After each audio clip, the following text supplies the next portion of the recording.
that we do. But even as we do it, I want to maintain in my sort of ethical feminist work and my life work, there is a need to protect what must be protected and kept away from the public. And the areas I will not politicize for the sake of having a fight. But if I must, then I'll bring them to the front line. And so thank you for not telling us about your dick. I wasn't really interested in it, but it was just to illustrate a point. And so there is no disagreement with me. I see people who are uncomfortable because I'm supporting Isaac. Go and listen to my rant of 5 hours, and I think it was last night at 22 the morning today. I have reasons why I support Isaac. I will not refuse to support. There's a feminist here with a microphone. Yes, give her the microphone. I saw her comment. I feel like before the doctor goes, we don't have that much time. It would be interesting to respond. I don't know. Engage us.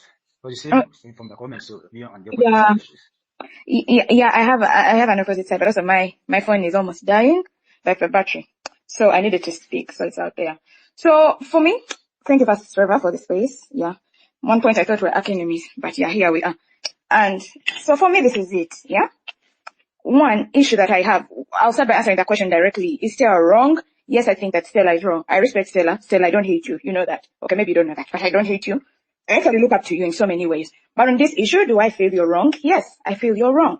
One is this, there are quite a number of contradictions that you've made and statements that you've made that contradict with the feminist values that you stand for, that we stand for. You get? When you say that, oh, Isaac is my friend, and use that as, the capital statement you made from the post that I saw, you quote it and you're like, Isaac is my friend, that I'll defend him because he's my friend. I feel like, one, that is fundamentally wrong, because you're getting your personal gratefulness and using it as a shadow to cover the wrong of a man who has shown patterns continually of abusing women. You get? He has that continuous pattern of doing that. But because of your personal gratefulness that you have, that I do not downplay, because I've been in prison too, might not have been harsh like you, but I know how that place can be and how your true friends can come up from such a period of time. But that does not mean that because Semakadde is good to you, he's not an evil person. No, he does not do wrong things out there. Because you say he took you out of jail, you say he was there for you, he was there for the kids and stuff like that. Kudos. But you also mentioned the wrong things he has done, but you keep covering up for them. And you're like, oh yeah, those are just bad manners. Oh yeah, he just doesn't have the personality people think he has and stuff like that. But I'm going to show you as I go on that these patterns show a certain form of abuse. It may not be intentional. Let's be delusional and think it's not intentional. But yes, it exists. An abuse of pattern to women, it does exist. You understand that? And you see, when they mentioned your daughter, you got so protective about her, that desire to protect her. And in your very statement, you say your daughter is an old woman, just like these twins are old women, and they should be able to sort out their issues. But still, you defended her. And that's the whole idea of feminism, the sisterhood in feminism. That we are not going to talk about your age, your height, your what. We are going to try and find a way to protect the greater, cause here that we are fighting for, the abuse of women at the end of the day. And even now, this one, though it doesn't matter really, these girls are also daughters to someone out there. And I'm going to show you that these girls were actually abused in this relationship beyond just, what you're trying to make it look and trivialize it too. You get? And abusers are not really the worst people. So, I don't know, for every good thing you mention about Semakadde, it doesn't take away the fact that he has abused someone. You get that? It doesn't take that away, And for us to understand that, it will help us appreciate this conversation more. You get it?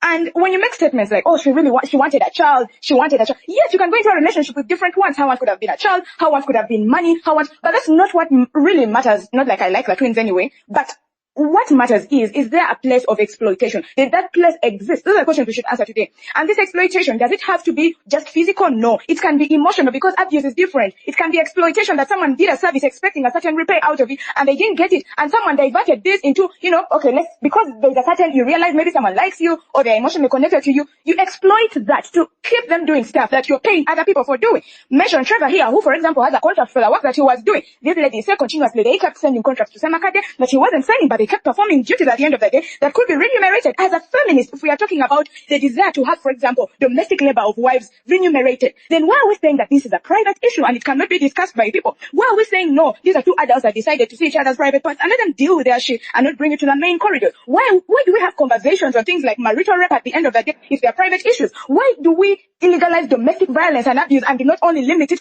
to physical abuse if these are just private issues? So we just can't say these are sexual relationships, because we know as feminists that in sexual relationships, these are the heaviest places of abuse and manipulation, especially because emotions are involved and victims never even realize that they are victims until they are victims. Though I don't think that these victims didn't know that they were victims, but well, it doesn't still take away the fact that they were victims. You understand? So we cannot just shut our eyes to this, because there's a greater picture. You keep mentioning things like, oh, they have alternatives, go to court. But Stella, yourself, you mentioned that court gave an injustice to your friend, Semakadde. That's why he's running up and about the country like a dog on hit, because he can't come back home because they'll arrest him. That's the same injustice. It's not even a story that these courts are not fair. You yourself passed through that system of court and they put you in jail. It's one of the reasons why you're in exile today, because the system cannot be trusted to protect women. So you cannot tell a woman who comes to the court of public opinion, where most solutions have been garnered, to go to a court that you yourself know does not offer justice. You understand? You cannot say that. And feminism is about sisterhood, Stella. I don't feel it's my place to lecture you on what feminism is, but I will correct you there, that feminism is a place of sisterhood. It's about publicizing what society had for so long privatized about women, kept them in the back door so they could abuse them continuously. That's what feminism is about. Saying that issues of women are not supposed to be handled as backdoor issues. These are not issues supposed to be handled in some family meeting or gathering. Your husband has beat you up, go talk to the family, and they send you back to that same place of abuse. No. Feminism is about publicizing those issues so that solutions can be found, so that conversations can be had, so that another sister can learn not to fall in a similar trap. You know, because the system is rigged against us from the word go. Women are exploited irrespective of age, irrespective of the number of children they have. Stella, yourself, you are a full lecturer. You were lecturing, but you were being abused. You were being abused. So what do you expect about these young girls who claim to be unemployed, who claim, all the things that they claim that they are? How much more would they be more abused? They are first of all very hungry. They do not even know what they want, They are so hungry. They are more prone to exploitation than anyone else, because they are trying to make a living out of everything, and where they feel there is an opportunity for them, they go there. So they do not really. Wambi, please mute. Your microphone is interfering with my feedback and stuff like that. Wambi, please mute. So there is that too, the fact that a woman can be exploited, and the statements that Stella you're making contradict a lot of things. It makes it look like, if you're a victim as a woman and you're a certain age, please don't talk about it. If you're a victim and it was due to a sexual relationship was involved, please don't talk about it. Don't say anything about it. And Stella, yes, Semakadde is your friend. You could choose to just shut up and not say anything. That is a better sisterhood move, to keep quiet and not say anything. But me, where I fault you is you coming up to explicitly say, this is going on, blah, blah, blah, blah, blah, but of course I'm going to support Semakadde because he's my friend. Like, he's my friend. So do we support people just because they're our friends? If my father beat up my mother, should I not say something because he's my friend? Should I find all ways to make him right just because he's my father, he's my friend? If my best friend, because I have a male best friend, was torturing his girlfriend, should I just keep quiet because, he's my friend? Or should I find reasons? Like, that in and of itself is such a greater evil. And it has really hurt me when Trevor raises the issue of access to power, and he's trying to show you that there's a power imbalance in here. Here are two girls very hungry for power and money, insatiable hunger. Here is a man who knows that he can exploit that, and he keeps telling them things like, there's 60 million waiting for you, or let's do ABCD. I don't even that's true, because those girls are also liars, pathetic liars. But we know that there was a relationship that consisted between these three people, and it was public, and we cannot lie about that. But we also know that these people were doing certain services that they were not paid for, and no one has come to say they paid them for those services. We also know that there are people that are being sent out of an apartment at this point, and they involve minors who are children, and you spoke as a mother passionately and said you love your daughter. I don't know if that's the reason why they keep running up and about searching for money in places. I don't know that are weird, but yeah. And you said that access to power, is this girls going to Semakadde's baby mama's place? Really, Stella? Is that what access to power is? You said they actually had all the power? You try to paint a picture of their social, they are social climbers, that's when I agree with you. But you try to make it look like because they went to see their baby mama, because they went to the home of Semakadde, suddenly they have power. I disagree. I don't think that's what Trevor meant as power. I think power lies in the ability to make decisions for your decisions to be respected, and also involves let me first finish, Stella. I think then you can come in and answer. But also it involves things like you working and you being paid for the work that you do. You understand? So also when you talk, I'm going to end with the revolution things, but I feel like this boils down into one thing. Were these girls exploited? Irrespective of how silly I think they are. Were these girls exploited? Yes. Because these girls worked on the promise of one, traveling around the world.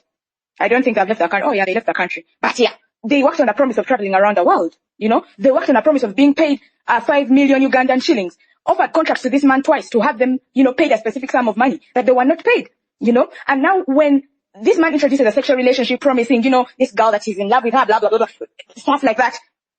I don't know why she was so stupid to think she would be different in the hands of an abuser. But he promised those things. He said those things himself. And the funny part, Stella, is that some of these things cannot even be litigated in court. Because actually you say, this guy promised me ABCD and I left my home and came to his place. Now he's sending me out when I'm homeless. As feminist sisters, the court don't even recognize most of the issues we suffer as women. So why are you sending these women? Their solace doesn't lie there. The solution doesn't lie there. You get. And they worked for these things. I hear Yvonne saying she used to cook food and take for Semakadde. That would have been a paid service, apparently, because he thought people wanted to kill him and stuff like that, and she went offering herself to do those services. But he later takes them up and about, taking them for photo moments, taking them to see the Chief Justice and stuff like that. But they were all on the promise of a certain remuneration that these ladies have not received. And now that a certain conversation or relationship went sour, he wants to send them out dry. Yeah, I feel like, personally, because I don't like them, that would be such a good fit for them. But I know that it's exploitation. And that's why I draw the line, Stella, that in as much as I have a difference with these women, I don't like them. I think they're liars. I think they'll look for opportunities anywhere that they are to try and exploit situations. But I think they are right because they were exploited. They were promised something. And yeah, your contradictions as I end, you know.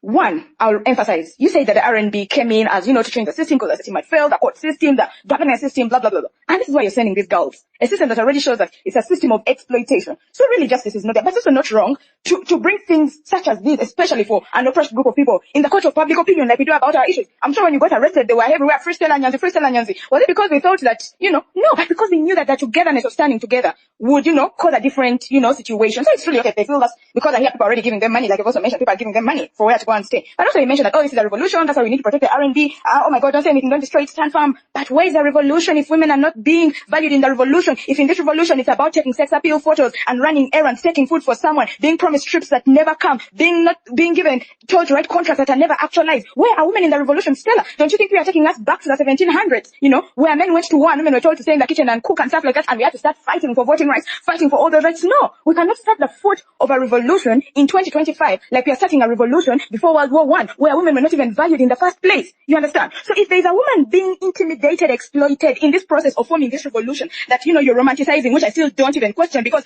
the RNB, for as long as I know, has not done anything revolutionary since it came into office. Yes, it has done some credible work here and there, but nothing revolutionary. When there was an opportunity... we can debate that. Yes, we can debate that, Trevor. Now, this is my opinion, yes, Trevor.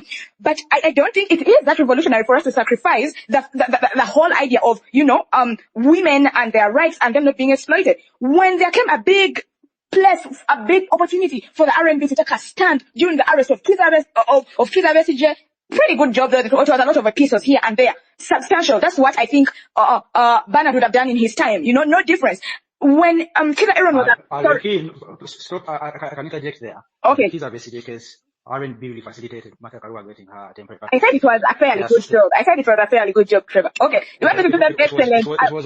It was fun beyond. Okay, it was a good job. But let's be honest. Okay. Though I don't still think that amounts to a revolution, Trevor. But let me go to the next point. When you look at the issue of Kizza Aaron, the radical, I don't want to say the radical new because I don't think everyone took that stand.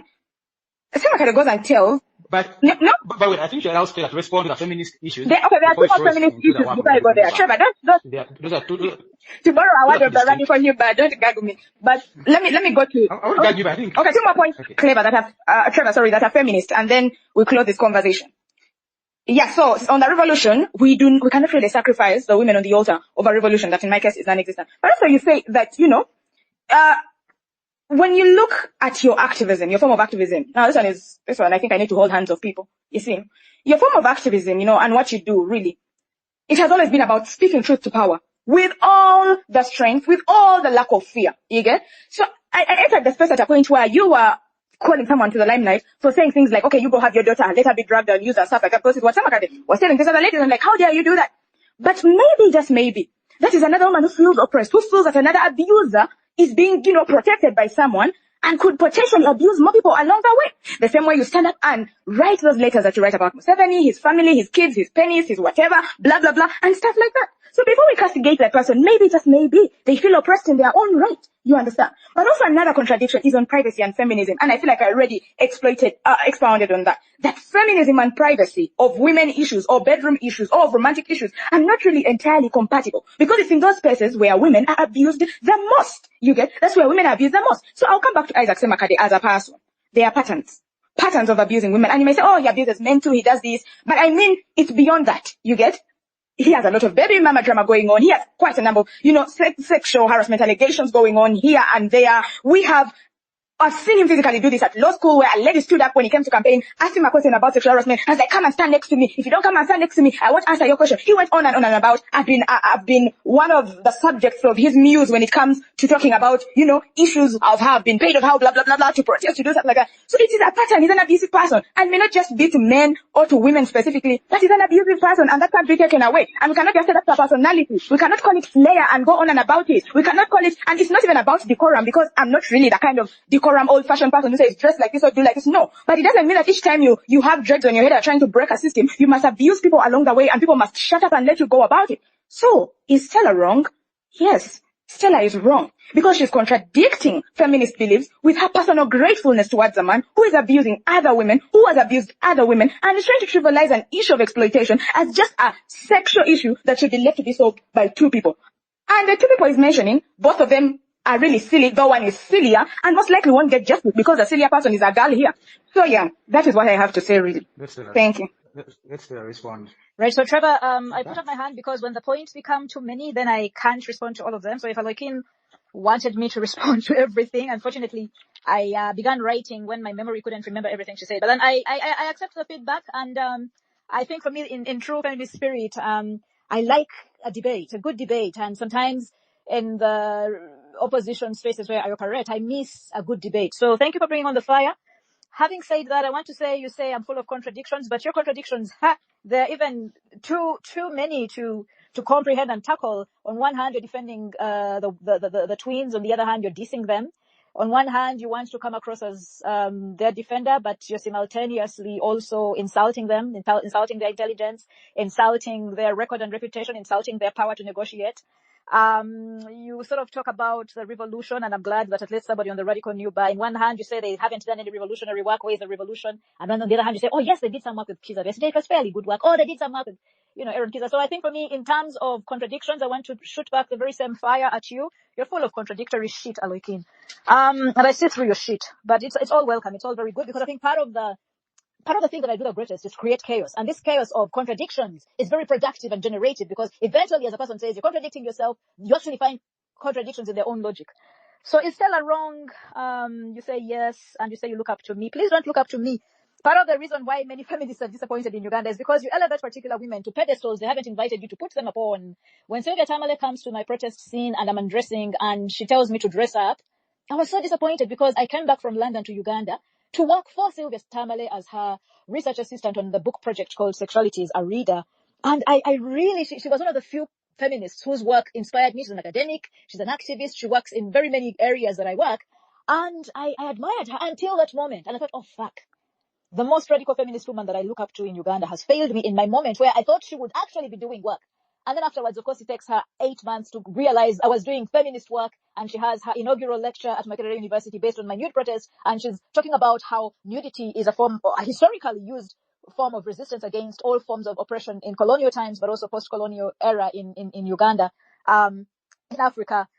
And then she comes to your courtroom, Alokin, when you protested the other two nude protesters. I think I saw one of them trying to diss my arguments because Isaac is my friend. Isaac is my friend. I'm not ashamed to say that. So do not put me on a pedestal. I don't want your pedestals. Isaac is my friend, and I want to say that Isaac is a feminist too. You are asking where are the women in the revolution? Where are the women in the revolution? Where are the women in the revolution? Where are the women in the R&B? But I am here. Alokin, maybe you're not in R&B. Maybe you're not with Bang the Tables. I am with Bang the Tables. Maybe the two women you say for you felt they were being exploited because their faces were the face of. There was this threesome where Isaac was always in the middle, and for me, the imagery was always graphic. But that is my adult mind working. I am in the R&B. I don't want to say that they are there and I'm a spectator. I may be in exile. I may never have been on the scene. I may never have been in their planning sessions, but the R&B represents my desires and aspirations. And whether they want to have me or not, I am with the R&B. I may not have the t-shirt. I may not have the jacket. I may not have the presence. They may not even want me. I don't have their approval, but I'm with R&B. I am there. If you're not there, Alokin, we left you. That revolution bus took off already, and either join us and come and do work with us and for us, or still they're asking where are the women. I am there. And I want to talk about the women who are there. You say, they were exploited. These women are models. Their beautiful bodies were representing in interesting ways for me. I don't say exploitation. I saw women who negotiated and said, we're going to come and work with you. We're going to put our faces in that very difficult space. We're going to stand beside you as twins. There's something symbolic about Isaac standing with these two women who, at that moment, I think that the march to parliament had spat out. And you remember the sort of spitting out that happened, although they worked with you and they stood with you. And I think that part of what Isaac does, and maybe it is exploitative, I don't know, but as a friend, I can ask him.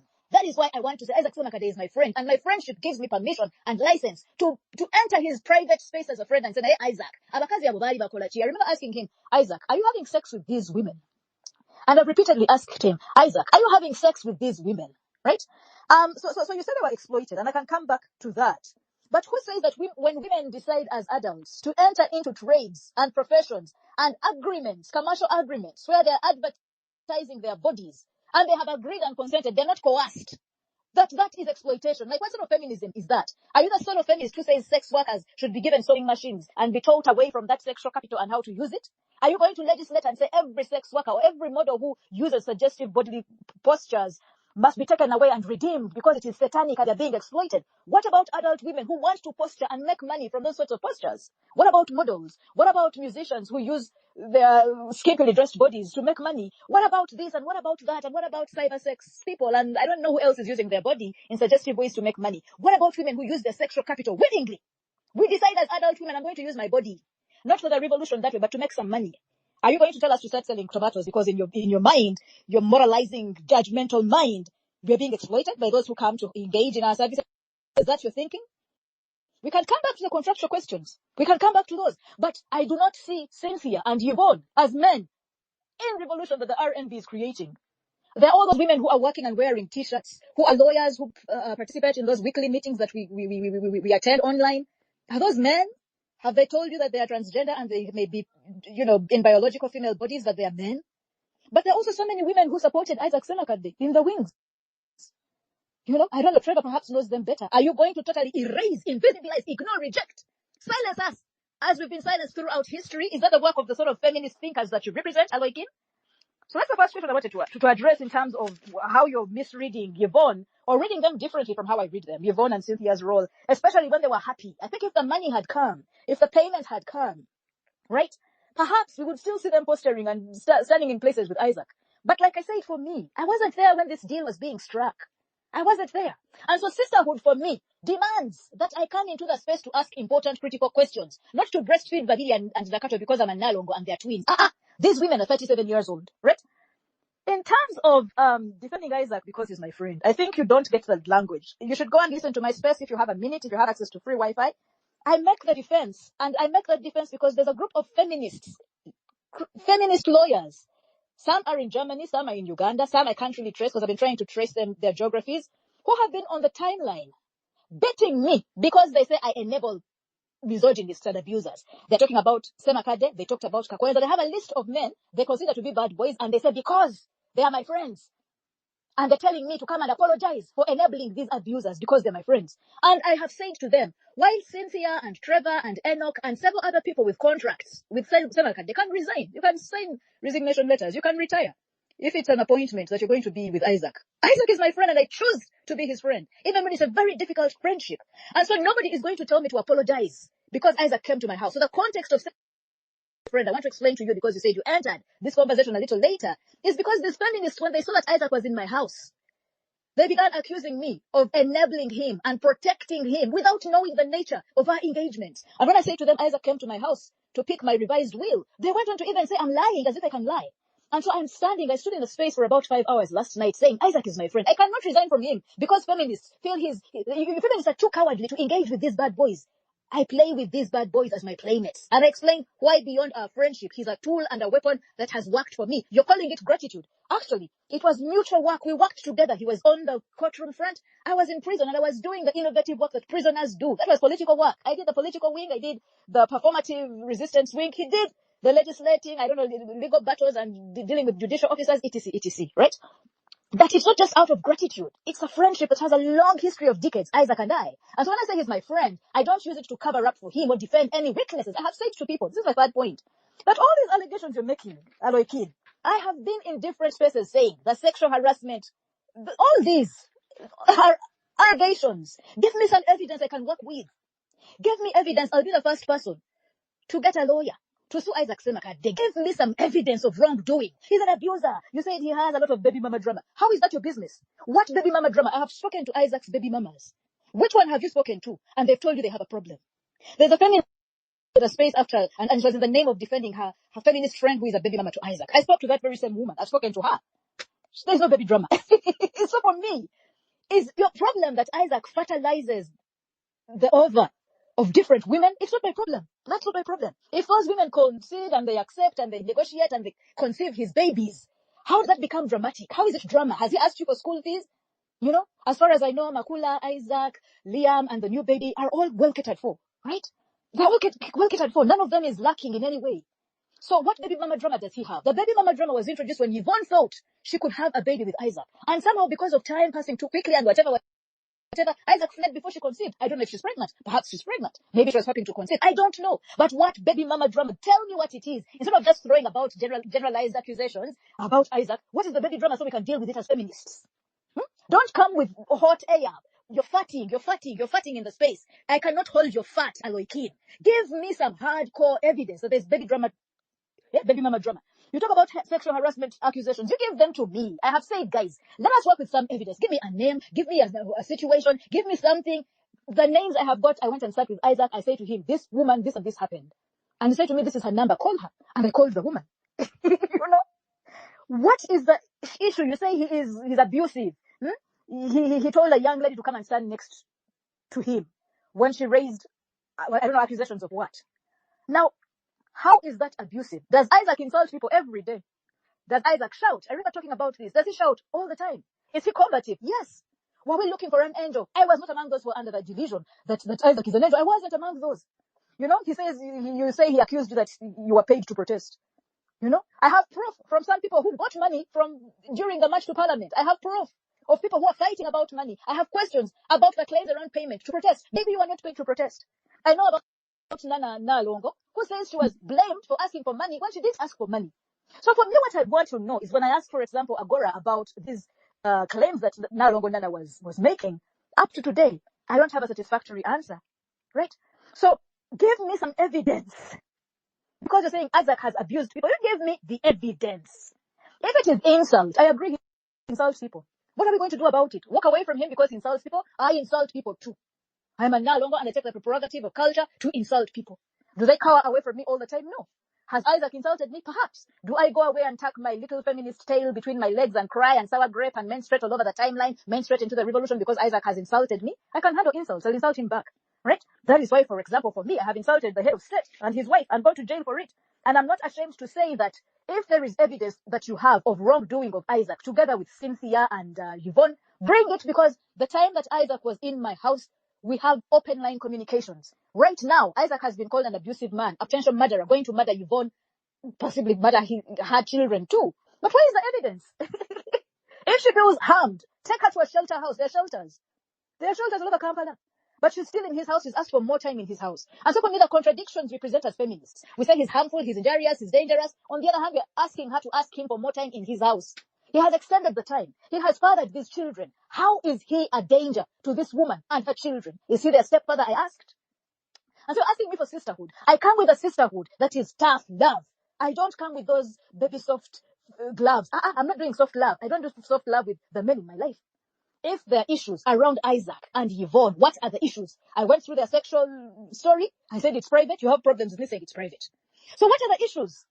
In fact, if Yvonne hadn't been coerced by Twitter spaces that were organized, she had been totally silent about this sex that she's had with Isaac. Do I have a problem with her having sex with Isaac? I don't. In terms of ethics that Trevor wants to introduce into the equation, they have to deal with the ethical issues of their relationship. Is it my business, therefore, to enter this relationship?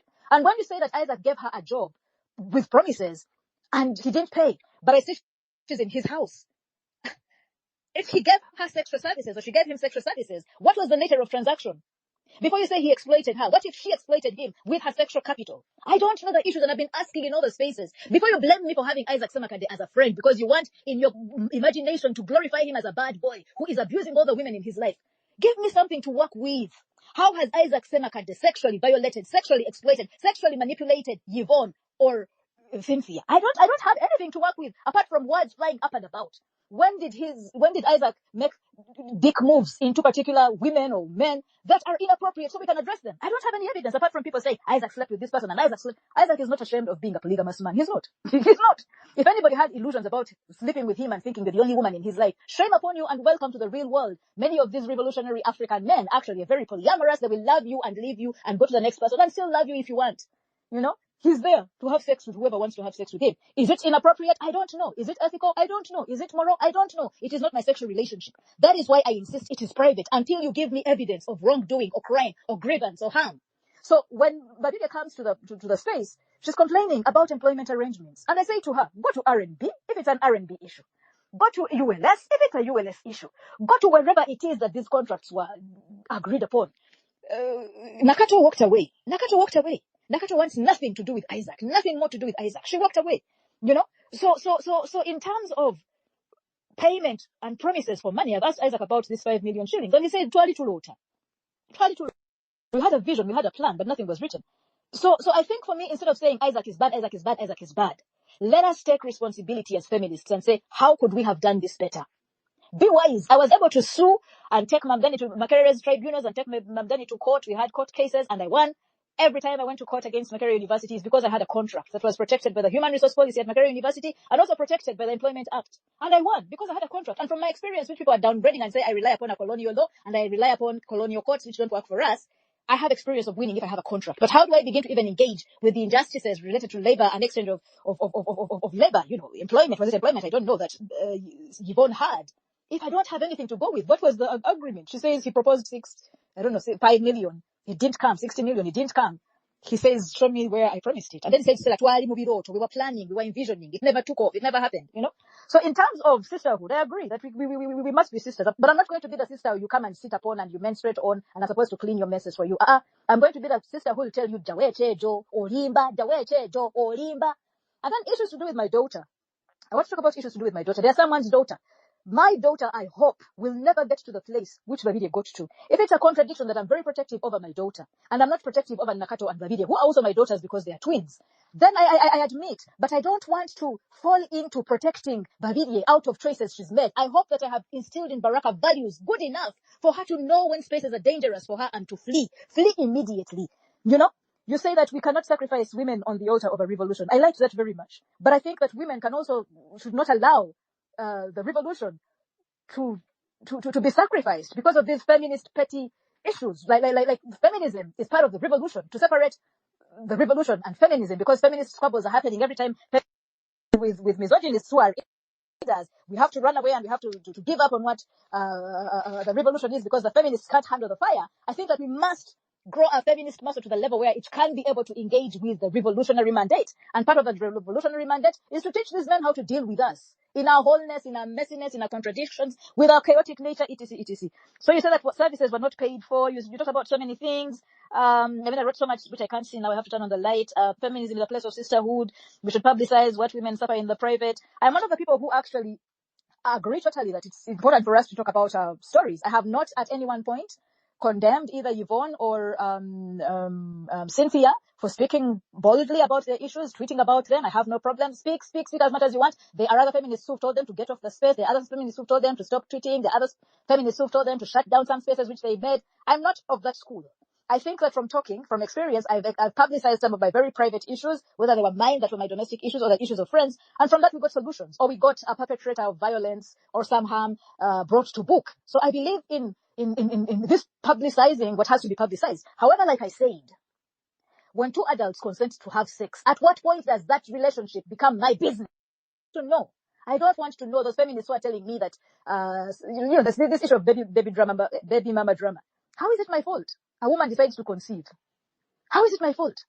How is it my business? How do I even begin to talk to Babirye about how to conceive or not to conceive, where to conceive or not to conceive? She's a mature adult person. I'm not going to treat her like a child. Although I may offer sisterhood, and in fact, as a no, I should offer her motherhood. And so, you're talking about abuse. Isaac we should be the sisterhood in feminism, standing against abuse of women. Isaac has abused women. Isaac has victimized women. Show me the victimization, Aloikin. Isaac is a difficult character. I have said that time and time again, and people say to me, that cannot be used as an excuse. So if he has victimized anybody, how has he victimized anybody? And when I say I am his friend, you can't say to me, don't support your friend. Sit on the line. Don't say anything. Shut up. In one moment, you're saying that Yvonne should publicly address her issues in the private. In the same moment, you're telling me, Stella, sit down and shut up. Don't tell us that Isaac Semakadde is your friend. You duplicitous woman. What's wrong with you? You want one to speak up and you want me to shut up. Why are you shutting me up? The moment a feminist begins to gag me and tell me what I can speak about and what I cannot speak about, what I can support publicly and what I can't support publicly, censorship enters into the question, and then you're repeating the very same repression the very self-silencing that the dictatorship of Yoweri Museveni has imposed upon me, and I won't accept that from any feminist. If I want to support whoever I want to support, I will support them, Aloikin, and then you have to deal with that. Because as I have said, as far as I know, Isaac is as feminist as the next feminist that I know. In my case, he's a radical feminist who has worked with my mission and my agenda. If it's a pain to you that he is my friend and I'm supporting him, you deal with your pain. It's not my problem. I'm a feminist supporting another feminist who has supported me before. Why are you telling me to sit on the fence, to shut up, to keep quiet? And I'm telling you, I won't keep quiet because he is my friend. He needs me right now just as I needed him, and you all kept quiet. So don't tell me to shut up, you know? I think for me that I have gone kind of round and round and round. You talked about the courts and how some of these grievances or harm or injuries that Yvonne has cannot be litigated. She cannot go to court, yada, yada, yada, yada, yada. So she came to the public court. Welcome to the public court. In the public court, there will be those who will defend you and those who will not. I have defended Yvonne in spaces, especially during the march to parliament. I have counseled Yvonne and Cynthia when they had an opportunity to meet with dictator Yoweri Museveni, while I stood together with Nakato, who did not want to get money from Yoweri Museveni. Babirye, who you're telling me I should offer sisterhood to, wanted so much to go and meet Yoweri Museveni and get money and strike a deal. And how do I even begin to do sisterhood with a woman who wants to go to Yoweri Museveni, who murdered my father and murdered my mother and murdered my unborn baby? How do I do sisterhood? I can do sisterhood and motherhood with Nakato. Nakato is sort of my brand of person, because she questions, she refuses, she shouts back, she rolls her eyes, she dreams, she has ideas. Babirye is problematic, very, very problematic. And I think she's the one who said she's not a feminist. So you're calling me to sisterhood with what? With a woman who wants to take money out of Yoweri Museveni? No, Aloikin, no. Just as I will not sit with Anita Among and have comfortable conversations with her, I will not sit with Yvonne Babirye because she wanted to go to Yoweri Museveni and get money. So don't tell me, stop thinking I don't have a brain of my own to analyze, to assess the issues that are happening in this relationship. Back behind doors, I know about Yvonne a little more, perhaps, a little more intimately than you know her. When I choose to stand with Semakadde and not stand with her, there are reasons, because I know these people a little more privately than you do. When I stand with Cynthia and I don't stand with Yvonne, there are reasons, because when I've been in spaces with them about a really controversial issue, she wants to work with those who oppress me. And the other twin is saying, no, we can't do that. Right? And so I have, as a feminist, I must be allowed as a feminist. I insist on having, as a feminist, the prerogative to determine for myself which women I will give my solidarity to and which women I will not. If Yvonne has been abused, give me the evidence. I know where Isaac Semakadde is. I can get Isaac Semakadde. I will deal with Isaac together with the law. Isaac is chaotic. He invited us to imagine new possibilities of the radical new bar doing things to the justice system in Uganda. If he is chaotic, we shall work with his chaos. But when he breaks the law, we shall bring him to book. Otherwise, if he's being chaotic in his relationships, forged with adult women, teach the adult women to fight against these people, because these men you choose to love. We are not in those places when they're fucking you. When Isaac was fucking and mounting Yvonne, I wasn't there. So why is it that at this moment I have to be there? She has not complained about sexual violation to me. The reading I read was about a house. About a house. I know that engagements are happening with Isaac and with Yvonne. Mediation is happening between them to sort of settle their issues. So it's good she screamed. But in this issue, in this situation, Isaac Semakadde is my friend. If it is, driving other feminists nuts, that was the entire premise of my rant yesterday. My friendship with Isaac Semakadde is not going to be sacrificed at the altar of feminism, because I am a feminist too. And there's so many different principles and types and priorities for feminists. I will not do your babysitting feminism, Aloikin. You go and babysit those feminists or women who want to deal in dubious ways with people they call misogynists. You go and do that. I will not. I will not, Aloikin. So, Trevor, I have quarreled and I have spoken passionately. I don't know what I didn't answer. What did I not answer? Aloikin, maybe you could tell her what she didn't answer before you respond. Okay, I don't know. I think it's all just, like, she could just give me 2 minutes. In my response, I would raise those issues. Like, just 2 minutes, 2 to 3 minutes. I think then she'll pick up, because, yeah, she's been here and there around most of the issues. But just 2 to 3 minutes. Then, Doctor, is that okay? 2 to 3 minutes? Yeah, it's fine. Go ahead. Thank you. So, Doctor, I feel like this is a core issue here. I feel you've raised an issue of there's no evidence. But this is a problem. It's not that there is no evidence. It's that every piece of evidence being thrown at you, you are getting it and saying, no, I don't like this evidence. Give me better evidence. It's not because there is no evidence being thrown at you. Now, let me go. Yes. Now, let me go. Let me go. No. Let's deal with this point. I'm giving you the evidence. I'm giving you the evidence. Yes, I'm giving you the evidence. Give me a time. Give me a then time. Allow me. Yes, allow me. Allow me do that, Stella. This is it. You even mentioned this yourself. You know, when we tell you that these girls sit and negotiate, they negotiate that they are going to work, do specific things. I read the episode. It even had titles of the jobs they were going to do for specific pay. you know? And you come and try to twist this and say that I'm trying to, you know, say prostitution is not very... No, if they had negotiated, I give you sex, I give you a house over your roof, you go with me, take photos with me, bring food for me, then I will not be saying they were exploited. But this is not what these girls legislated for. And for you to come and say, oh, these were just dreams, they say they were dreaming, and that is a concrete rebuttal for a man not paying people for doing specific things he consistently keeps telling them exist. Because even when he was housing her, even when they were still fucking, he kept telling her there's 60 million on the line. So why did he keep telling there's 60 million on the line? Because the deal was not to have the sex. And here comes Trevor Mukoli. I'm not saying he's not deserving of what he got. I think he's really deserving because he has put in the work he has for the R&B and the ULS and stuff like that. Way after these young people have been promised this contract. This not young. You've said they're not young. I agree with you. They're not young. They have now a contract already sent, a memorandum of understanding already sent that is never finalized. And here Trevor comes on the scene and he's already signed. I think he's a clever guy. That's what makes the difference. And yes, I repeat and say, yes, these are silly people. And you also agree with me that they're silly people because you said they make dangerous decisions you think your daughter would never make. Yes, I also agree with you. They are silly people. But the difference from me here, between you and me, is that even silly people need to be protected by feminism. Even silly women who constantly go to abusers searching for them should be ridiculed, but also protected. It shouldn't be the other way around, that will ridicule them and then protect the people oppressing them or the people, you know, attacking them. So that's the first form of evidence, that there was a negotiation for which you agree exists because Semakadde tells you they were dreaming, and you also agree these girls never received this money, and you try to rebut that by saying the sex they got, the relationship to Semakadde, or maybe he fucked them well and that's what you say is a payment, or the housing he gave them, that's what you say is a payment. And that is a problem, Stella Nyanzi. That is where I'm trying to show you that that cannot be a feminist value. To say that a woman, okay, yeah, just because your boss fucked you well, that's payment, and yet that's not what you negotiated. Okay, well, if it was prostitution and they negotiated for sex and you know that the showbiz and going up and down, then it's well and good, they were, but that's not what they negotiated for. And you and I agree with that. And still on evidence, you yourself, if you read those episodes, they tell you very well that when he started pursuing a romantic relationship with her, he had not even mentioned that this ex-baby mom of his had a child coming on the way, etc., etc. For someone you're going for in a relationship like that, you know, making promises, you know, and stuff like that, that itself is drama. And I'm speaking this because it's in public and it's not my story to come and mention people's stories here. But that is emotional abuse. And emotional abuse, Stella Nyanzi, as a feminist, amounts to abuse. You understand? It amounts to abuse.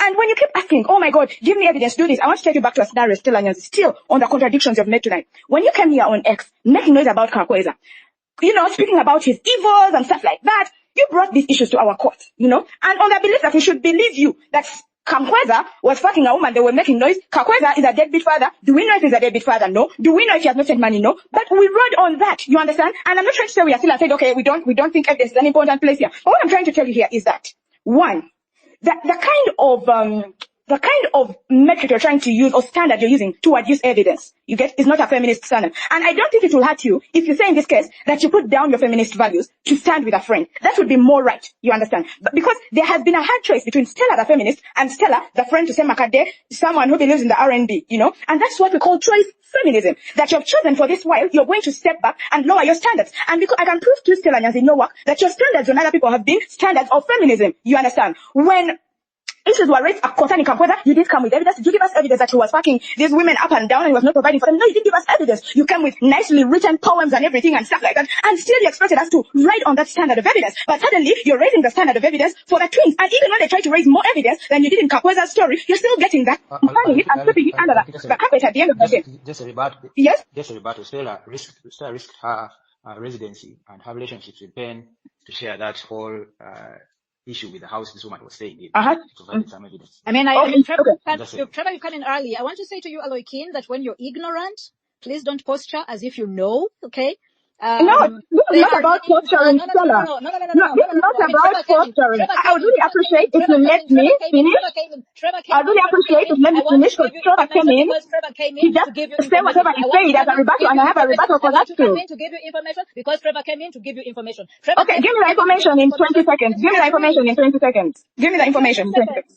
I have given names. I have given dates. I have given court cases. I have given institutional cover, letterhead covered, whatever paper to show evidence of everything I've written about women. Thank you. I have it in the case of Kakweza. Okay, thank you. And here I'm showing you evidence that your brothers, you have the names. You have Yvonne, you have the sister, and stuff like that. You know, through the letter, because all you gave us was a letter. I do not have any evidence. Give me evidence. Give me names. Give me something. Okay, now you're screaming that same line. I feel like this is the point where you let me give you the names. Yes, but what I'm saying, you can't say to me the same thing over and over again. Because you're not getting the same thing once. You're putting me in a place where I have to repeat the same thing over and over again, and it makes me wonder why you're not getting it. Give me evidence that I can work with. The evidence was in your house a few days ago, and he told you he made negotiations with these girls, but they were just dreams. But they can't just be dreams because these girls have sent in memorandums of understanding. You know, it can't be just dreams because, you know, he has shown you there was a contract, but he's trying to trivialize it to an issue of a dream. The debate here, you know, your point would be that you sided with him and accepted there were dreams, but it's not that there was no negotiation in the first place. There is evidence that a relationship subsisted between these two people. That's why a woman with her 3 children are living in an apartment that Semakadde was supposed to live in, given to him by whoever I don't know, and stuff like that. That is evidence that there was a relationship here. There is evidence of that in the first place. You understand? Semakadde himself comes out and says, yes, indeed there was a relationship, but he won't talk about it because it's a private issue, but he intimates to you. And even in your responses, you agree that indeed there was a deal that went wrong. And that's the crux of this debate. To equate it and try to make the evidence that you gave in Kakweza's issue superior evidence is not. For Trevor to come and say you risk whatever you risk, we appreciate that you risked it. You understand? We appreciate that you risked it. But what I'm trying to say is you said what had to be said or what had to be done in the first place. The standard you raise here of evidence is like you're in a court and stuff like that, and that's not even a feminist standard to start with. We just have to agree, you know, that one, there is a sisterhood thing you've chosen here, but you've chosen to give it to a friend who is Isaac Semakadde, your friend. You've chosen your friend, and you've not chosen the stance of feminism. And that's one, I do not rebuke you for it. You know, that's your choice, but I will judge that choice. You understand? I'll judge that choice and say that it's not right for you to come and say that women who are not allowed to side with oppressors or men that are abusive are cowardly because they don't know how to deal with abusive men. As if it's a badge to wear. No, because I would say these are intelligent women who have known the cost of working with men that are abusive just because you have an upper hand against them. Because the fact that they are not abusive to you doesn't mean they're not abusive to women who do not have the power and intelligence that you have. And you know that these women were exploited even though you asked for evidence, because you say your daughter cannot make silly and dangerous decisions. So if you think they were not silly and dangerous decisions, then why do you think your daughter cannot make silly and dangerous decisions? It's because you know they were silly and dangerous decisions. So when you say danger, what do you mean? If it's not the exploitation they suffered, if they're not at the hands of an abuser, if they're not going around and being sexualized, what do you mean by your daughter could not make those dangerous decisions? You know? So yes, there is a lot that has been spoken, but still I'll conclude like this so Trevor can come in and I can go continue with my day and evening. You know? This discussion should not be swayed from one thing. Were there ladies that gave a certain service for which they were supposed to be paid? Yes. Was there a possibility to pay these ladies? I agree, yes. Because when Trevor Mkoli comes into the picture later, he finally has his contract signed. So, I'm not paid. No, but you had a contract at least. Something that 5 years later you can pay. Okay? The money comes and says, yes, you have that. Which is what these ladies wanted. To turn these conversations and whispers that, you know, he was giving to them and promises of serving the world. To clarify, praise. Yes. My contract wasn't tied to direct payment. It was to okay, but there is a contract, right? There is a contract. Wait, but there's a clear distinction. Mm-hmm. So, and that's why I came out to make the statement that I did. I agree, but there was a contract. When you said, but you said something. There is no capacity to pay, and there's no money that was denied for these people. They could have debated it, as I also had these discussions. But primarily, this contract was to work with the ULS, but also to actually get money for this outfit. So again, there's no money there's no pool of money that was denied to them that other people within R&B have accessed. The resources for it were still being raised. For, right? My contract has rules for that. Okay, we get it. I'm not saying you're wrong. Okay, we get it. We get it. The ULS, yes, could have been broke or is still broke at the moment to cater for that. But you were given a contract. You came in and you were given a contract of sorts that these ladies had asked for before, but they do not have to date. They said after they saw your scenario, they turned in the same. It could have involved whatever, but what I know, it was them trying to protect themselves against eventualities like this one. Something to prove that there was a promise on Semakadde side to pay something. And that's what the crux of the debate is, that these ladies were not paid. Were these ladies silly along the way? Yes. Were these ladies thinking they could sexually exploit Semakadde into making such a promise? Maybe they did or maybe they didn't. That's a debate between maybe me and Stella Nyanzi, who is trying to make those assertions. But what can be proven is that between me, Stella Nyanzi, those two ladies and Semakadde, and this debate that has happened today, is that there was a promise to pay that wasn't paid. And the man who didn't pay it is suddenly saying there were dreams and promises. That is one thing. The second thing is, there is nothing like this is privacy, people fuck, when people fuck and things go wrong, blah, blah, blah, blah. That cannot be the conversation, Stella. Because that conversation is like in the pits of hell when it comes to standards and talking about exploitation of women. You know, and it's not my place to educate you, that women have been oppressed for time and time. And when someone is oppressed under a system, there are different intersectionalities. There are different ways this manifests. You know that when people have power of sorts and they find hungry and greedy people, definitely the power dynamics immediately shifts. And these are women. Yes, I thought they could benefit from this situation in different ways. We agree. but they tried to make this formal. And I want you to understand that their payment was not good sex from your good dear friend who rescued you from prison. Their payment agreement was not about shelter, because that shelter came in after your friend promised, you know, whatever love relationship he promised and moved in with this chick in his place. That's where that came in. But that was separate from the work and titles she was getting under the ULS or the RNB or whatever they were working for. That was different. You understand? And for me, that's where the debate is. That was different. And that's where I feel you're wrong. The fact that you feel so hard to reconcile the fact that on this one stand, you have not stood with what feminism stands for. You have stood with friendship, you know, and that is the debate of today. In conclusion, have a good night, guys. I'm not afraid. And I know Stella stand up. I think she'll have a good night. It would be nice for you to wait around to hear her response. No, to be honest, I don't think she's going to say anything new. I think this whole debate was about it. I'm going to say to you before you run away as a coward, I'm going to say that... Give her the benefit of doubt. Okay, let me give her a benefit of doubt. I'm going to just... As a coward, let me say, to save my clan and all my, you know... It's very disrespectful to raise issues and then not want a comeback. What is this about? Okay, bring on the comeback, Stella. That you just want to throw issues out there and not have a resolution. One of the things I want to say is, if we're going to engage as feminists on any issue, please inform yourself. You have changed your goalposts, you have changed your challenges, you have changed your questions from when you started. We can agree. I don't think I have. Well, you have. If you have time, I can highlight where I changed my stand. Highlight where I changed my stand. From you towards the end, you say now they are sexually exploiting Semakadde. Between Stella and myself, we can discuss this. So from saying Semakadde, I think you're not hearing. I'm even recording you. I'm writing down word for word. I transcribe. From saying that Semakadde exploited them, now you're considering that they exploited him. You're shifting goalposts from saying, you know, we want evidence of harm. When you're told, or evidence of harm, and we were talking about what is the crime, what is the grievance, what is the harm, what is the injury. Now you're asking for evidence of a contract. What is that contract? Give us a contract. From there was harm. My question and my plea and my calling has been consistent. If Isaac has done anything to any woman, in the case of Kakwenza, which you wanted to misrepresent, I gave the names of Anne Whitehead, I gave the names of a Turkish lady, I gave the names of a Slovakian lady, I gave the names of a South African lady, I gave the names of a Ugandan woman, I gave the institutes and the places where they were, I brought the court records, I brought institutional documents for Kakwenza, because I have access to that evidence. And you want to say, Aloikin, that the standards of evidence for feminists are not as rigorous. How can we even bring our standards low? Our standards of evidence must be beyond a reasonable doubt. Even if it's a whisper, even if it's a rumor, I will investigate. But what am I investigating? I have access to Isaac. I don't fear Isaac. Give me a name. When I said, where is the evidence? You said Isaac is the evidence. How can Isaac be the evidence of harming these twins? like the inconsistencies, the shifting of goalposts is totally unacceptable. It is okay to hate Isaac Semakadde as a person. Like I said, it's okay to hate me. Hate Stella Nyanzi. But work with my ideas honestly. Isaac is my friend. As a feminist, I'm not going to separate feminism from friendship. Isaac is a feminist. As a feminist friend to another feminist friend, I am not going to isolate Isaac because he doesn't have a vagina.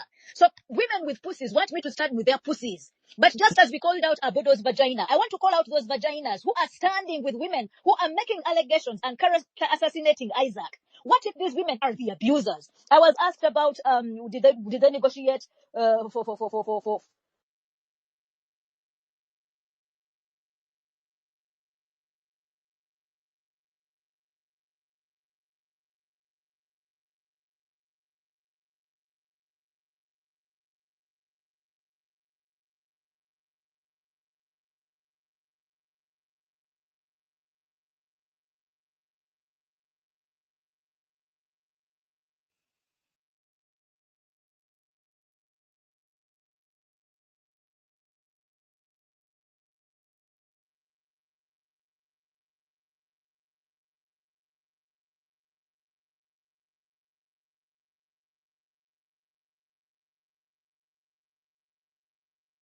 I can't hear Stella. Principal D or Ashana, can you hear me?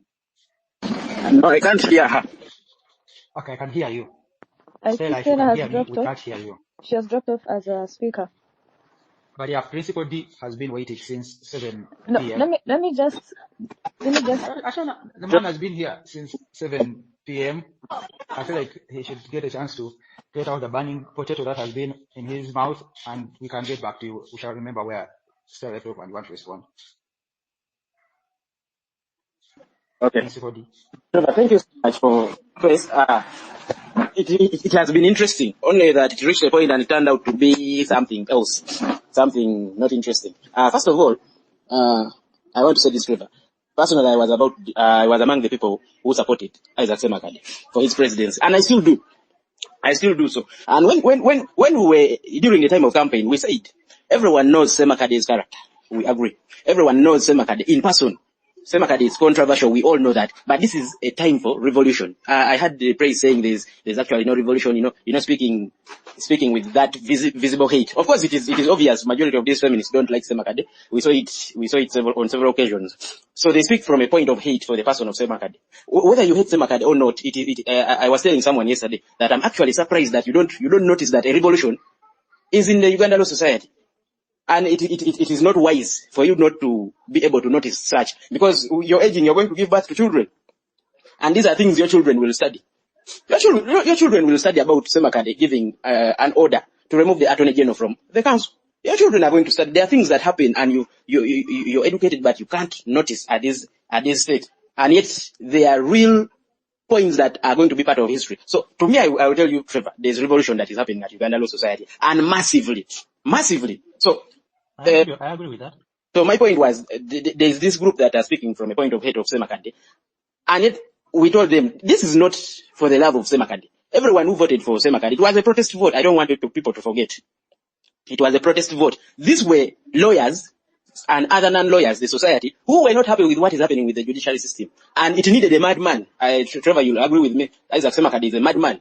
He's very brilliant. He's all that, and he's a madman. And there's no revolutionarist who is not mad. Sometimes it requires men with balls. I say again that you look at what Trump is doing. Majority of Americans are disagreeing. But that is what was in his manifesto when he was coming. Trump didn't campaign. He's going to ruin their economy, and he's a very bad president. Yes, but those are things he campaigned for. It is the same as Isaac. Isaac, when he was campaigning, he was straightforward. He said, Chilwa that dog won't back. So when he came, we didn't expect him to do anything else. And when he came, those are things he embarked on. So to me, I felt like whatever he campaigned for, he started on it. Who knew about the DPP's illegalities? Majority of us who are non-lawyers were not aware about it. Who knew about all the rot that was happening in judiciary? Majority were not aware about it until this current regime of Uganda Law Society. So that is at that. So there's a revolution that is happening, and it is massive at Uganda Law Society. So Trevor, my second point, yes, there's the issue between Isaac Semakadde and his bunkmates, I could say so. But these issues, at what point do they come an issue of Uganda Law Society? Because when you look at it very well, Trevor, this is RNB, and then we realize that the feminists are now pushing. You'll agree with me that you can see there's a voice behind that is saying, okay, now we need a new radical. We need a new president of Uganda Law Society. We need a new. But I still remind you that, you see the reason why Isaac Semakadde is in exile is the reason why he was elected. Trevor, if you guys thought that revolution was going to be served on a silver plate for you, that revolution was going to be simple, then you underestimated what you were starting. Because personally, I'm very happy with what you guys started, what the radical new bar started, what you initiated, and it is now bigger than all of you. So go back to what, Trevor, that was my point. If Isaac Semakadde has issues, get an investigation team, let him be investigated. But Trevor, once your team begins pleading, because trust me, the guys who are now jumping on it are the likes of Bia Mazima. And today he had to rush on it because he's jubilating that, okay, there's another issue on Isaac Semakadde. There are going to be piles of issues after issues, but you guys have to get a backbone. Yes. Principally, I hear you. And again, I've not left the radical new bar. You read my statement, was quite clear. We're still in communication with the council, and the work will still continue. My whole thing was having this discussion, having the responses to these things, and continue. We can do both. And again, I agree, the work is important and has led to interesting results. Yes. I don't think that should worry you too much. Okay, that point is also noted. So the other issue is the twins, of course, have a lot of problems. We know them, and I, for one, can't put my hands for the twins, but they are women. And if we are saying we are fighting for human rights, then their rights matter too. But also, we are trying to the fact that these are scammers. We know that, and I don't want to go into details of them being scammers. We know their love for. Just a bit, Principal D. Ashana wants to clarify something, and she's running out of time fast. Okay. Do I have permission for you to yield the rest of your time for her to do that? Let her clarify. Thanks. Ashana. Hi, Trevor. Can you hear me? Go for it. Perfectly. Okay. Thank you for this space. I just want to make one clarification on the point of the phone call from State House of meeting Museveni, because Yvonne and Cynthia called me first when they received the call. We joined the call with, they added Semakadde on the call, and I told them not to go. And Isaac, on the other hand, was telling them to, he said, let's see let's draft a letter or a speech or something they're going to say. And I said, Isaac, these people are not going anywhere. Yvonne kept dropping off the call because the state house handler or whoever was calling, they had Yvonne's contact and they kept calling, and she was dropping off the call, and she was panicking. They were obviously panicking, and I insisted and said, I even told them if they meet Museveni, I will cut contact. That's where I even brought in Stella to give them a second opinion, because I told them if I were you, I wouldn't. It was during that time of when they were being roasted for the march to parliament, and whatever happened later. So I wanted to clarify that.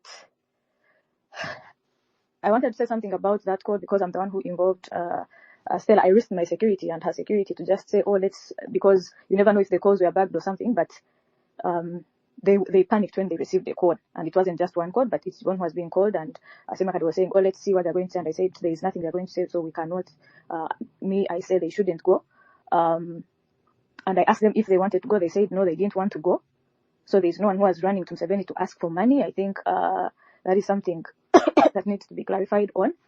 I even told them I would call Stella and ask her to give them a second opinion. And I even told them, please don't tell Isaac, because that's something we disagreed on. So I wanted to make that clarification for public record, because there's just been a lot of, I think it was lacking. Thank you, Trevor. I'm going to go off now. Thanks for that clarification. It's nice not to leave these very serious points hanging. Principal D got cut off. You're now at liberty to finish your point. Time is fast spent. If you have questions for me regarding HPCU, or just leave them in the comments, or ask for the mic, I'll see you. Principal D. Okay, so I was making the point that we know how these girls are. We all know that their character isn't clean. Their love for money and blackmail has been in the public domain for some time. But still, even with that, we have to give them a benefit of doubt, and we fight for their rights as females. But what rights are we fighting for? Right now, of course, I read their letter, but their main issue right now, they need money for rent. It is true they need money for rent. But are we going to be collecting money for rent every month? Dr. Stella Nyanzi said that can't be sustained. So, if that can't be sustained, who else is in need? Are her children under any need? They are studying. Do they have fathers? Are the fathers looking after their children? Or they were all responsibilities of Isaac Semakadde? Those are issues that, as the public, can easily come up to support. We support because they are humans, and when we're fighting for human rights, it doesn't matter the character of the other person. Leave alone the issues of every other feminist speaking with clear hate towards the person of Isaac Semakadde. We saw that even during the time when he called out the DPP, Abodo. That is when we saw feminists coming out, all of them backlashing Isaac Semakadde. Then we also saw them coming out during the campaign. We saw the female network, we saw female lawyers, we saw every feminist ganging up against the candidature of Isaac Semakadde. So my question is, at what point do we see feminists coming out in Uganda to fight for women's rights, or to fight for the sisterhood? Because clearly we know there are so many women under illegal detentions. We have political prisoners who are women. We don't see these feminists coming out. The Dr. Stella Nyanzi herself, what the feminists do, Principal D. It's an unfair thing to say feminists have not come out when women political prisoners have been suffering. The other feminists who have, they may not be as popular as what we see to the top, but we can't in good terms make that claim because they're there. The feminist organization, thank you, is running something. We can't exactly say that they don't exist in these spaces. I'm just saying. Okay, thank you for the correction. But the same will be applied. The same energy that they use so much to fight the person of Isaac Semakadde. I'm not speaking that I like Isaac Semakadde. Isaac Semakadde's character is totally different from the characters I like. His character is totally different. But Trevor, you'll agree with me that the dream of the radical new bar collected so many people. So many people believe in it. Personally, I do. The dream that these people have, whatever they are implementing, whatever they had in their manifesto, is whatever we all stand for. So for me, all those dreams outweigh the person of Isaac Semakadde. Whether he's abusive, we understand under democracy you're supposed to be, you can abuse, you're legally okay. But to me, let's live and let others live. As for this case, get an independent body, let Isaac Semakadde be investigated and let him be put into account. But that shouldn't be an issue of Uganda Law Society administration. To my own opinion, it is not an issue of Uganda Law Society opinion as the feminists are pushing it. It is a bedroom issue. It is a private issue. If there was sexual harassment, the feminists know what to do. We do not dispute that it would have happened, but there's also a question that I had one person here saying that who was actually exploited in all this case? Because Trevor, these twins could have also exploited Isaac Semakadde. Right now they're in his house. It doesn't matter whether Isaac Semakadde got it for free. He's under his command, and I don't know whether the one feeding. If he's the one feeding them, I don't know whether they have been lucky. They didn't say that their children are sleeping. What do you think of these asymmetrical relationships? what do you think leaders or political movements should consider while deciding on who to engage in romantic relationships with, whether they should engage in romantic relationships in their organizations? What do you think about that? Trevor, one thing I know is if I head a certain organization, I'm not going to sexually exploit my workers. But I also know that the leaders of these organizations, these are human beings, and as Africans, we can have as many women as we want. And as long as these women, I do not rape them, and we agree, they consent, and they live with me, you cohabit with me, and then I can decide tomorrow, okay, my relationship with is done. And I can move on, you can move on, I can get a woman. But do you admit that there might be problematics in that kind of relationship, especially within social justice movements? Yes, too much and too much. And that's what I feel, Principal D. I feel like I like Semakadde as much as I like Semakadde. I support him. But I feel like us having this discussion and us agreeing that that potential is there is the first step to anything meaningful. It's not enough to point and say, these people's incentives are strange. I believe it comes back to self-critique. It's not dismissing what you're saying, but I don't believe we should be this combative with these feminists to say, let's lock them out entirely. The bus has left them. I feel like some of these concerns can be, the word I use as assuaged. So I'm entirely not antagonistic towards this whole thing, but it can't be made, the lines can't be that black and white. That's what I'm challenging you. No, Trevor, the issue is this, the feminist class came with the unoffensive kind of whatever they came with. They came offensive. So whoever is trying to stop them is coming defensive. That is the only challenge. But if you hear me well, I'm saying that these things happen, and it can happen, it might have happened. We can't dispute it. These are old ladies. If they are saying there was something, it must have happened there. Let us do the investigation and Semakadde be put to account. But also, Trevor, you agree that these girls would have also exploited Semakadde. And if either party, I don't think they're in a position to have exploited Semakadde.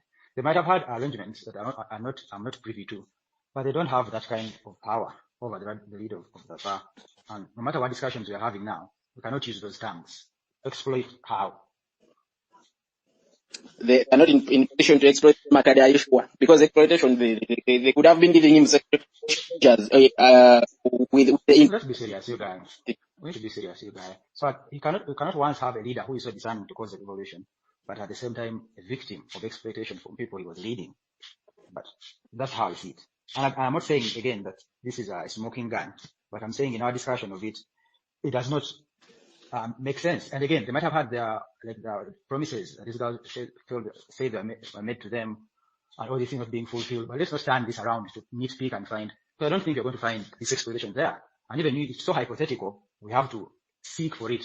But Trevor, can I speak something? Trevor, can I speak something? After Principal D responds, you'll speak. Trevor, you're done. Hello.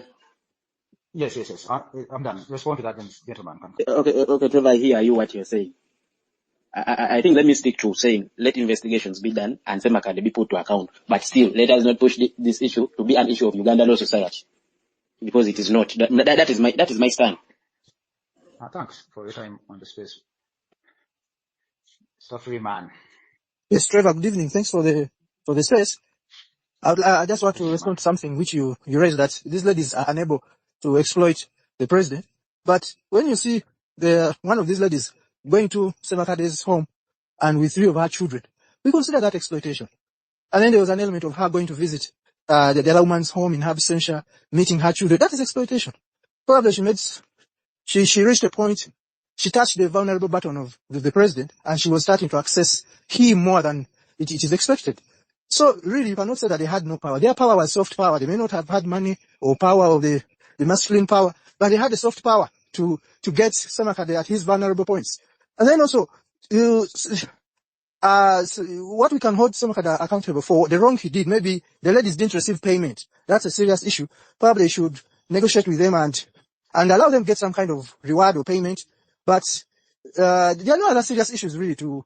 These are ladies who are 37 years. They may look small in structure, in stature, but they are 37 years. They knew what they were doing. So really they should demand their payment. That is their right.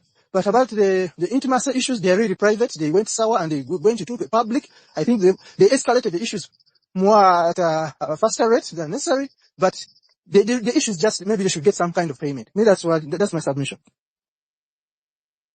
Thanks. I'll respond to that after I hear the next. Adam. Hello, how are you? I'm good, how are you? I am Naram from the Gaza Strip. We are suffering from dangerous and difficult situation.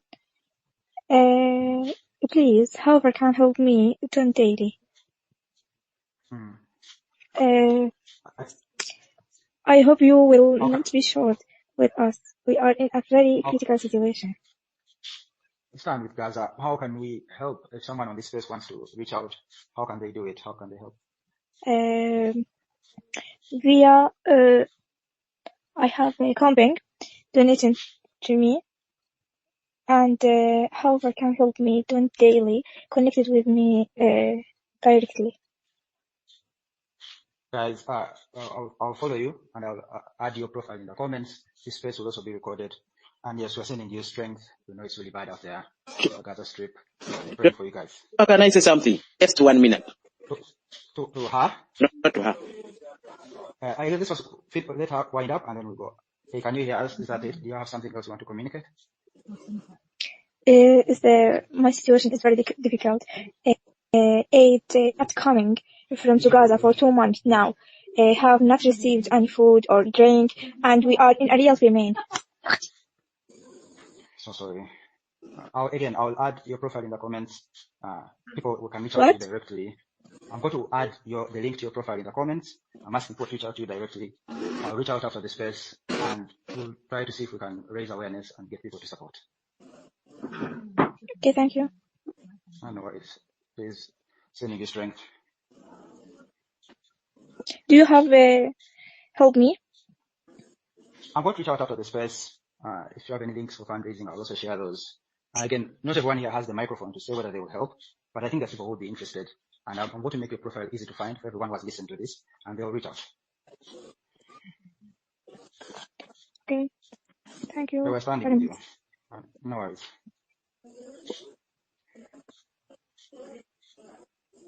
Principal D, I think yes. Go for it. You need to wind up this space. I'm not seeing very many questions. Story is again touching. However, I want to say something. I'm reading someone here calling me to be hateful. Trevor, I want to make something clear about this. Of course, people don't like them, and there is what we call hate watching. I'm one person who has been hate watching these people, not to wish them death or to wish them anything, but I needed them to learn some lesson. It doesn't dispute the fact that we want to the current situation. I don't know whether it makes sense that I am not hating on these twins, because I hate them for what? I don't like whatever they stand for, because I for what that they stand for nothing. But as I told you, as long as we are standing for human rights, their rights too has to be fought for. That's why I'm grateful for people who are collecting money, and I would encourage others to also send in money. But of course, send with caution, because in a month from now we might find out a different story as it involves twins. But for as we are fighting for human rights, we can stand in for their rights and save the children and them too. And I would wish that the people who are starting with close to them find a long-lasting solution. Next month we want to come to the same thing, that let's contribute money for rent for this month. Let's contribute money for this. It is better we come up for a long-standing solution. And it would be very good if the party of the twins and Isaac Semakadde could sit down and find a long-lasting solution for this. Doctor said to give them more time as they look for a place to go and stay. So these rants that we are seeing, Isaac is an abuser, Isaac is a user, is what I'm telling you that Trevor, this needs to be investigated and Isaac be put to account if they find that there's anything wrong. Pray was this. Yes? Go ahead. Please. Hello, Trevor. I can hear you. Can you hear me? Yes, I can hear you now. So, this thing of praise was telling doctor that, our justice system doesn't work, doesn't do anything. Yes, we know it doesn't work, doesn't do anything. But then we know that we must always take the legal actions, not to have any excuse. Initiate it. And then, as you bring the matters to public court, of course, when you bring a matter of Isaac Semakadde right now to the public court, there are so many people fighting Isaac Semakadde. And Trevor, you can't dispute the fact that they might also be behind the people fueling it. And we might even be surprised next week or the other week to see the twins with the likes of Yamazima and Tumukunde taking photos or in a restaurant or something jazzing. Or we see even them being the one to push Isaac Semakadde's files in court, things like that. It might not be surprising if we see so. Because right now Isaac Semakadde has a lot of enemies who are fighting him. And not fighting him based on principles. Fighting him just because he took the bread away from them. And he's shaking their seats. And he's not giving them the comfort they want to be having under this current regime. That we cannot also dispute it, Trevor. I know, of course, but that is it. Okay, my response to before I got Hinduka we cannot allow our actions to be dictated by the norms on our aspirations to be dictated by the norms of the people, so like our haters or our detractors. This is also about figurative politics, that we now have to act as if we've already succeeded and act with the aspirations we have of when we achieve our full liberation. And I entirely get that. But this is the work of among us in society. This is the work that we have to do if we are to succeed eventually. And these are the first steps to doing if we're having these conversations. And it's a good thing to have them without necessarily going to these dugouts and saying I protected my enclave. That's how I've been seeing it. But yeah, thanks for submission. Many points I agree with there. But yeah, this whole thing of exploitation and reversing it. There are many things that could have happened there, but I don't think that's the right word for it. But Mr. Tahinduka, I'll hear from you. Yes, Trevor. I have just 2 comments. The first is to say that the first time I did see those 2 twins in the campaign of the Radical New Bar, I was like, wow, these influencers have gotten a jig. Now, in case you don't know how the gig economy works, the idea is that sometimes informality can play out. And it may not specifically mean that there's no agreement in terms of the billables. So at a point in time where those resources are not remunerated, and let's say we are charitable, some resources being remunerated to you, it can become difficult to enforce that contract. But in case someone does not respect the contract, it does not mean exploitation hasn't happened. The argument I'm trying to make is that influencing is real work, and in an economy where jobs are hard to come by, I've had people say these are 37-year-olds and knew what they were doing.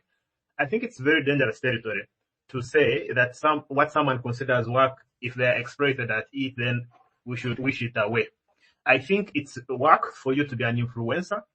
And for example, in my own eyes, I thought they were influencing. They are like actors who are influencing. And we can't say they did not contribute in any way to the popularity of the candidate.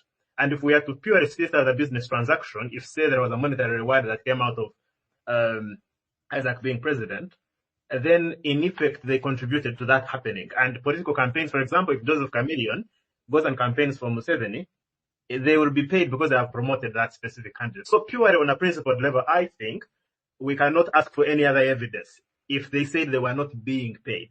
Yeah. And there has to be some level of accountability in that regard. 2 is to the whole idea of this is a private issue. I think I would have considered that argument had the very person who is being accused at the moment not used that, disparage that very premise of an argument, because I think he openly criticizes other people, both their public lives, their private lives, including what goes under their skirts and trousers.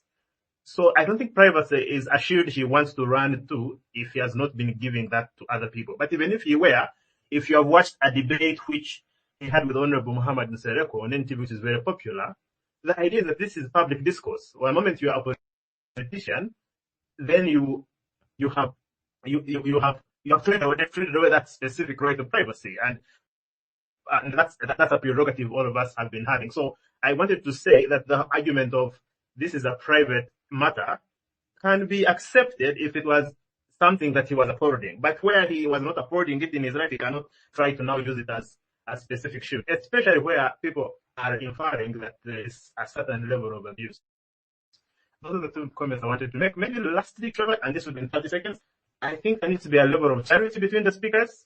I feel at one point the speakers are not finding a lot of common ground, so it's too combative. Yet I think there's so many common grounds, for example, that were between, I don't know whether they are Professor Stella Nyanzi and Aroiki Prince. I think there are so many common grounds on that. I think they focus on the combative elements of the charts, and I think that the more they can figure out some level of common ground, the more they can come to a solution. But where they are shooting in different directions, it becomes very difficult. Everyone goes to the defensive. No,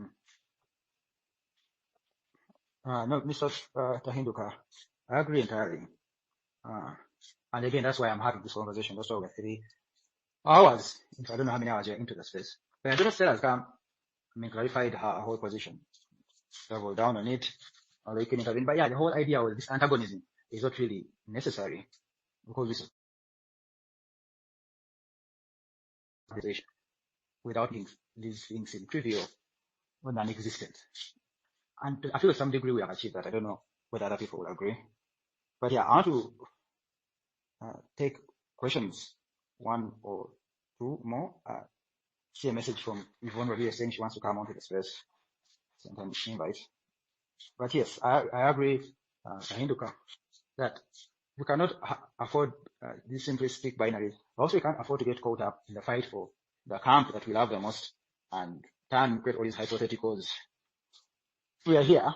This controversy has been looming over us as R&D, and it deserves answers that are vulnerable, answers that have come through mental labor, answers that have come through considering people's lived experience, answers that come from considering our own lived experience, and answers that come from considering the environment within which we work. And for me, that was my primary motivation. And again, you say that whole thing of privacy is something I've also said. You cannot invoke the cloak of privacy after coming out for criticism of public leaders to that extent, And again, even if it was turned towards me and the things I would have to clarify, these words will come back to haunt me. But even then, I will still believe that it's valid. It's the change we are so desiring to see. This whole obfuscation and claims to privacy is what we receive now, and it's a thing we hope to change. And so if you're going to be prefigurative, we have to live as if we have already gotten there. I don't see Yvonne, and I don't see questions, guys. We started this at 6. There's already space, time for another space. I don't know if Tahindo is the only man standing with the mic. If you want to say something in conclusion, then I wrap this up and we disperse the space.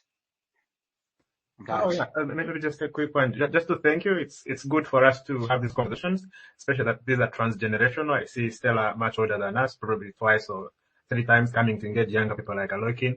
I think these chats are very important, and we need to have them often to avoid everyone going into the echo chamber. Thank you, Trevor. This is a great one. Yvonne says, that's a message from her saying that I can't see you here. I sent you an invite in your DM, later I get to speak, but as you make use of it, I'll give you a few minutes to make my outro. The guy just requested the first Ugandan. Please make it quick, and I deliver my outro. Yvonne is also here. Okay, I guess we still have a few more minutes of doing this. The first Ugandan, please go first before Yvonne comes in to clarify a few things I just said. Yeah. Hi, Trevor. Thank you so much for this. There's a person that came before you in the space. Okay. And see if they can unmute their mic. If they can't, you go. Okay, that's fine. The first Ugandan, you have 5 seconds to unmute your mic and speak. At which, if you don't, Yvonne comes in. 1. The only problem I find with Stella is the double standard. Please go ahead, tell us. Why does she treat Kakwenza differently in relation to Semakadde? It's clearly a double standard on her side. She came out lambasting Kakwenza, saying a lot of things about him. And yet, this is the same Stella who is now trying to defend Semakadde. If she's a feminist, then let her be a feminist on all fronts, not siding with one person and speaking ill of the other. Thanks. Stella, I'm sure she's somewhere in this space and she's in the comments responding to these things. Tag her. She'll respond. She responded to this space and I didn't even tag her. So, and she also commented on this earlier on if you listen to the recording, but yes. Yvonne, let's hear you and we'll move from there. Hi, Trevor. Thanks for hosting this space. Yeah. I just want to make a few clarifications about my sister and I in regards to Principal D's comments. Principal D's comments came and made so many allegations against us, and they say that we are scammers, we are opportunists. And I've had this narrative being pushed online, and most of the people who even say these things have never spoken to my sister and I, they've never met us, they don't know us, they just hear from third parties things that people tell them, and then they just go on carrying this information, misinformation, disinformation, which is really unfortunate. But I want to clarify on that, because this rumor started about the time of March to Parliament. Truthfully, for me, when I joined March to Parliament, I think I was just naive, and I didn't even know what I was doing in the civic space. I think I just got onto that bandwagon to support my sister, which was a grave mistake. When I look back now, I wish I could turn back time. I would never have involved myself in March to Parliament. I didn't know anything about politics. I guess I was really lacking in depth, because if people say I'm an opportunist, me and my sister were opportunists, and we had entered into this gig or whatever, civic space, activism to get money, I think we'd be wealthy by now. Because when we entered into March to Parliament, all these people were saying we scammed them are the ones who approached us. Like, I'll give an example for the Praise, Kennedy, George. Those guys know the genesis of how March to Parliament started, and they know how we ended up going to European Union. But when they also start joining the bandwagon and calling us visa twins, I don't even understand it. Because we joined that cause and we ended up going to European Union. We went with all those people. When we got there, we were offered help, support, and we saw it makes sense if we're going to be involved in these activities to seek for that help. And we're transparent with these guys. We even told them that you guys, if you're offering us help to make placards or for mobilization, because for me at that point, I didn't know European Union. I didn't even know how they play their politics in Uganda. I didn't know. The fact is I was naive and I didn't know these things. If I had known them, I would never have involved myself in those things. And these guys told us no. And when they told us no, we respected it. We gave them our idea and our perspective of like asking for funds. Praise was very firm and she said no, and we respected that. And we had even given up and those guys got arrested. After they got arrested, we received the call from Councillor Aaron Chiza. He called us. I remember we met him at Cafe Java's on Bombo Road. And he also knows this too. He sat us down and was like, yes, you guys have been doing pro bono, but as lawyers, you also need money. Has European Union offered you any kind of help, any kind of support? Then we told him, yes, they had offered us support, but those guys told us to turn down that support because it would bastardize the movement. He was like, no, they shouldn't have told you such a thing. They should never have told you such a thing. If European Union is offering money, you need to take it up because some of us, like us, the lawyers that have been doing the pro bono work, we need money to fund these things. In fact, he was like, you know what, you guys, write a document seeking for funds, send it to me. I will review it, then I'll let you know if it's fine. And that's exactly what we did. But it was Aaron Chiza telling you this? Yes, Councillor Aaron Chiza, yes. Yes, my sister can confirm, we are with him. And that's exactly what we did. We sent him that document. He reviewed it, was like, yeah, this is fine, this is very fine, because even at that point, people had told us Simaya was looking for us, we were going to get arrested. They were looking for the people who were mobilizing for March to Parliament. And the fact is, we were in panic. We didn't know these things. We were just in panic. And that's what we did. We even sent it to him. He reviewed, was like, yeah, this is okay. You send it. That was like, it's very stupid for you guys to get offered money and to say no. So for us, at that point, I heard Councillor Kiza in Gracious Team, and I was like, I think he knows what he's talking about because he's been an activism, and he's been in legal practice for this kind of things for a long time, so he knows what he's talking about. So for us, we followed that advice and we put in that request. Unfortunately, it was not accepted.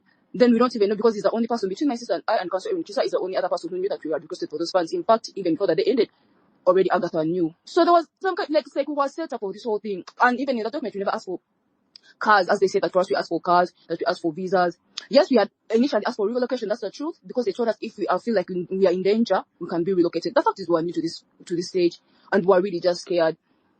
And that's what happened. In fact, when we got those threats, and then people started circulating those rumors. I don't even know how people in prison got to know about these things, because for us, we never got a chance to visit anyone in prison, but they told us those rumors found them in prison. I don't know who even started circulating those rumors, but someone did. And ever since then, we've been labeled those twins, which is really unfortunate, because if I released her thread, when she released that thread explaining everything, the fact is, State House looked for us. We never went to State House. They were looking for us and they were giving us calls. They spent the whole day calling me. And they wanted to talk to my sister and I wanted to talk to them, and I was trying to evade them, and I was in fear of my life. If we were so opportunistic, when that Museveni called us, he was asking us what we wanted. If we were really opportunistic twins, we'd have told him to give us cars, houses, and he was ready at that point to give us everything we ever dreamed of. But we did not. So I'm here to clear those allegations. Those allegations are false. I don't care if people believe me right now, but one day time is going to vindicate my sister and I, and every person who ever said those bad things about us. We know that we are not evil twins. And because of that march to Parliament, we got involved with Semakadde. Yes, when we got involved in Semakadde, it was strictly a professional relationship. I had no desires. I've had people saying that I sexually exploited him. I never exploited him sexually in any way whatsoever. He approached us because he saw the influence and power that we had. Semakadde knew that very well. And that's why he approached us. Yes, he's an exceptional lawyer. He's a great lawyer. I don't even regret supporting him because at that point, I thought I was doing the right thing. And when I look back, if I'm to go back supporting him, maybe I could support him. But the whole thing is, when I internalize all my choices, I think I should never have been in this civic space. It's too toxic and people always try to put other people down that are genuine. My sister and I, the only crime we made is try to speak up and be vocal, and because for some reason people always listen to us, people have always tried to use that against us. And now I'm caught in this situation, this very bad situation, all because I decided to lend a hand. If I go back to that day that Semakadde asked me to go for his nomination, if I go back to that day and if I were to turn back time, I would probably not go. I'll probably not go because now I'm at the verge of losing my kids and I'm at the verge of losing everything. My reputation is tarnished, and I do not regret speaking up because there are so many women going through what I've gone through, and they are shying away, and they are trolling me online, abusing me. But I'm proud of myself. I've spoken up, and I stand my ground. And it doesn't matter if I have to bear this shame, but the fact is what I said was the truth. If people want to interpret it in whatever way they want, brand me as slut and slut shame me, that's fine. But I'll stand by what I said. Thank you, Trevor. Thank you, Yvonne, for taking the time to come here and clarify this. But yeah, I feel like also if you feel this space wasn't, I didn't have enough time to get into this. There's still time you can do a space for all these people who you feel have misrepresented your role in these movements. More power to you. Again, at least you have spoken how you feel about this whole thing. And the most important thing for me, guys, was just to have this conversation. Again, there's no immediate threat for people getting harmed. Sensationalizing it does not help anybody. The people trapped in this whole thing already are under so much duress. And yeah, people who listen to this will think about the ramifications of such a relationship before they get into it. It should have more weight than something frivolously decided. And again, this was not to pass a score on how bad this was or to even defend Isaac. I'm more interested in the critical element of it, and this is something I've communicated with him and all of you as it began. I'm seeing another request for questions, but guys, you might not believe it, but I have a life outside this criticism stuff, and I want to get back to it. My hand is still on here. I will engage anybody who wants to engage with me in good faith over these issues. We need as many people joining reform work in Uganda. We need as many people joining in good faith and trying to find common ground while critique is happening. Because as we plan to organize, there's also people who are planning to organize and maintain the status quo that are affecting all of us in ways that are quite clear to everybody. So yeah, guys, I really thank you for taking your time to come to this. I want to thank Dr. Nyanzi for spending all this time talking about her, taking us through her thinking with us. And yes, I'm so interested in carrying on this conversation. Feel free to reach out to me. And good night, I guess. Bye. I'm now ending the space.